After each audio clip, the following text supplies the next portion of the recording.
Hai semuanya, balik lagi sama aku yang paling imut dan seksi, si BP.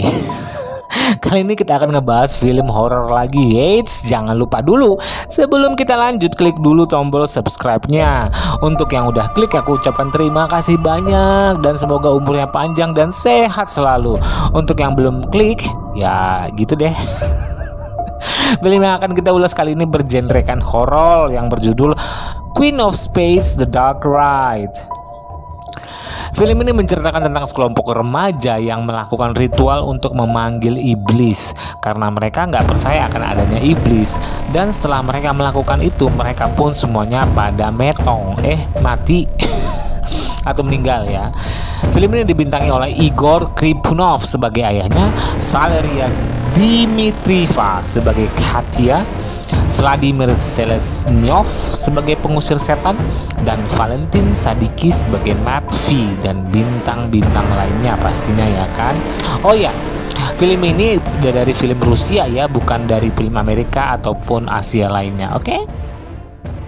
Cus, kita mulai aja. Film ini diawali dengan 4 orang remaja yang sedang bercengkrama. Salah satu dari mereka bernama Katya, menceritakan dahulu seorang anak pernah melakukan sebuah ritual memanggil iblis di depan kaca.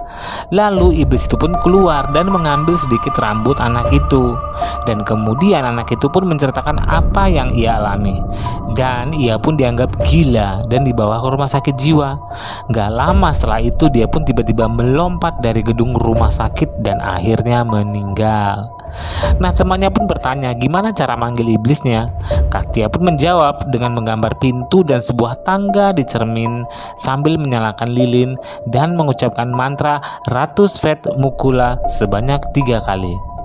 Setelah itu mereka pun mencoba melakukan ritual itu dan disinilah film ini dimulai.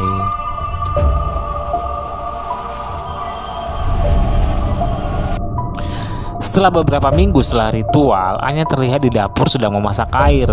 Tiba-tiba temannya Matvey datang dan menceritakan ke Anya belakangan ini dia sedang mengalami hal-hal aneh. Bahkan di cermin kamarnya juga terlihat seperti ada orang. Dan keesokan harinya dia melihat rambutnya udah terpotong. Nah, ketika Anya menuangkan minumannya, dia seperti melihat dari tekonya ada orang lewat di belakangnya.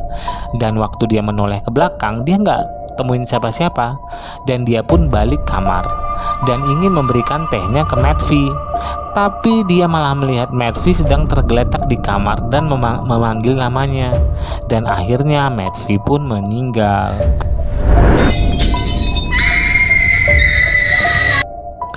Beberapa minggu kemudian, Anton, ayahnya Anya, menerima telepon dari istrinya bernama Marina dan mengatakan bahwa ada sesuatu yang aneh dengan Anya. Dia bertingkah aneh belakangan ini. Ketika ditanya, dia bilang setelah dia bermimpi buruk tentang seorang nenek yang keluar dari sebuah cermin dan memotong rambutnya. Anton pun langsung ke kamar Anya dan bertanya padanya. Tapi Anya malah langsung pergi dan menjauh dari ayahnya. Setelah itu Sergey, temannya Anya yang bareng melakukan ritual, datang menemui Anton, ayahnya Anya, dan menceritakan bahwa semua kejadian aneh terjadi setelah mereka melakukan ritual pemanggilan iblis. Dan ia pun menunjukkan video ketika mereka melakukan ritual. Dan dia juga udah coba bicara dengan orang yang mengerti tentang ini dan menyarankan untuk melakukan ritual yang sama lagi dengan membalikkan mantra. Anya pun marah dan berkata ini semua hanya candaan dan masih nggak percaya bahwa itu adalah perbuatan iblis. Anton pun menyuruh Sergey pulang. Nah, sesampainya si Sergey di rumah, si iblis pun datang dan mulai membunuh Sergey.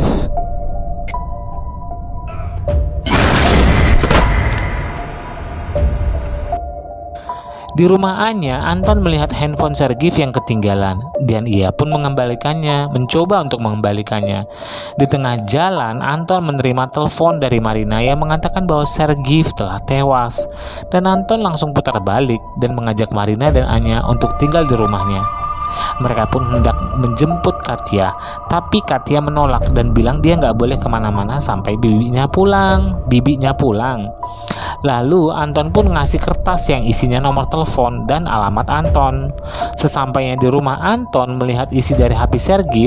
Di situ terlihat Sergey sedang berbicara dengan seseorang yang misterius. Di rekaman terlihat Sergey meminta orang itu untuk mengusir iblis, tapi orang misterius itu langsung mematikan HP-nya. Dan Anton pun langsung melacak tempat orang itu, dan dia mendapatkan tempat pria misterius yang ditelepon Sergey, dan dia bernama Smirnov. Kayak nama vodka ya. Di situ Smirnov menceritakan iblis itu juga merebut anaknya, dan dia masih terngiang-ngiang karena dia pernah berhadapan dengan iblis itu dan gak akan mau lagi. Tapi setelah dibujuk Anton, akhirnya dia pun mau membantunya. Mereka pun bergegas ke rumah Anton. Sesampainya di sana, mereka melihat Anya yang sedang histeris dan teriak-teriak. Smirnov pun melihat Anya mengenakan cincin dari iblis itu. Setelah Smirnov melepaskannya, Anya pun tersadar kembali. Setelah itu Katya pun terlihat di depan pintu dan mau masuk. Mereka setuju untuk melakukan ritual lagi untuk mengembalikan iblis itu. Tapi ketika di pertengahan ritual, tiba-tiba aja pintu tertutup. Ketika Anton berhasil mendobrak pintu itu, mereka melihat Anya yang sedang terbang melayang seperti dirasuki setan. Katya terlihat ketakutan melihat Anya, dan Smirnov pun langsung meminta Anya dalam ketidaksadarannya untuk melepaskan cincin itu. Dan Anya pun langsung sadar. Dengan sigap Katya mengambil cincin itu dan membuangnya melalui jendela. Dan mereka pun berdiri di depan cermin untuk melihat apakah mereka masih diganggu iblis itu. Mereka pun akhirnya merasa aman-aman aja. Anton mengantarkan Smirnov kembali ke rumahnya. Tiba-tiba aja mobil Anton mogok, dan waktu dia cek, dia menemukan cincin iblis itu. Dan mereka langsung menuju kebalik ke Katya dan Anya. Di rumah, Anya nggak sengaja menjatuhkan pisau makan. Waktu dia ngambil pisau, tiba-tiba dia terdiam, dan Katya pun bertanya apa Anya baik-baik saja. Tapi si Anya nggak jawab. Katya pun mencoba melihat Anya melalui cermin, dan benar aja Anya udah berubah menjadi iblis itu dan mulai menyerang Katya.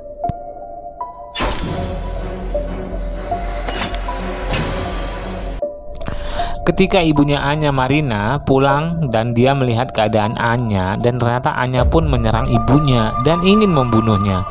Akhirnya Marina dan Katya berhasil melumpuhkan Anya, tapi si Anya terlihat demam dan ibunya pun membawanya ke rumah sakit. Nah, sesampainya di rumah sakit, Anton dan Smirnov pun tiba, dan Smirnov menyarankan mereka membawa Anya ke suatu ruangan yang Smirnov miliki. Jadi Marina dan Anton berpura-pura menjadi perawat dan menculik Anya dari rumah sakit.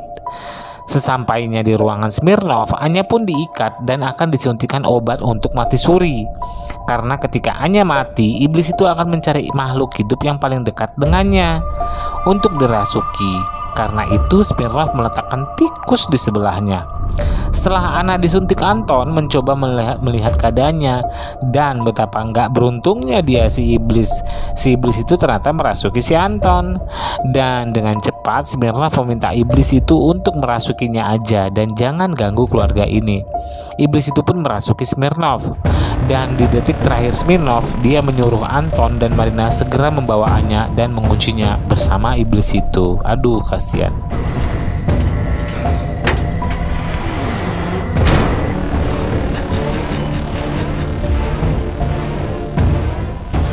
Nah, setelah itu di detik-detik terakhir Smirnov, dia mencoba menyuntikkan racun ke tubuhnya di depan cermin supaya mati, dan iblis itu pun kembali ke cermin. Dan akhirnya dia pun berhasil. Nah, seminggu kemudian Anton sedang merayakan ulang tahun Anya, dan tiba-tiba aja ada seseorang yang mengetuk pintu mereka dan bertanya tentang alamat. Di situ Anton melihat wanita itu mengenakan cincin iblis itu dan meminta wanita itu untuk membuangnya. Tapi wanita itu menolak, dan Anton pun kembali ke acara anaknya. Dan film ini pun selesai. Boleh juga ya filmnya. Kesimpulannya, rasa penasaran bisa membunuhmu. Jadi berhati-hatilah. Sampai di sini dulu ulasan film kali ini. Terima kasih yang udah menonton. Yang belum klik subscribe, boleh tinggalin kenang-kenangan dengan mencet tombol like. Dan kalau kalian suka dengan ulasan ini, monggo di-share ke sosial media atau WhatsApp-nya. Kalau kalian menyukai ulasan film horor, silahkan cek playlist kita. Ada ulasan film horor di sana. Sekali lagi terima kasih dan bye-bye.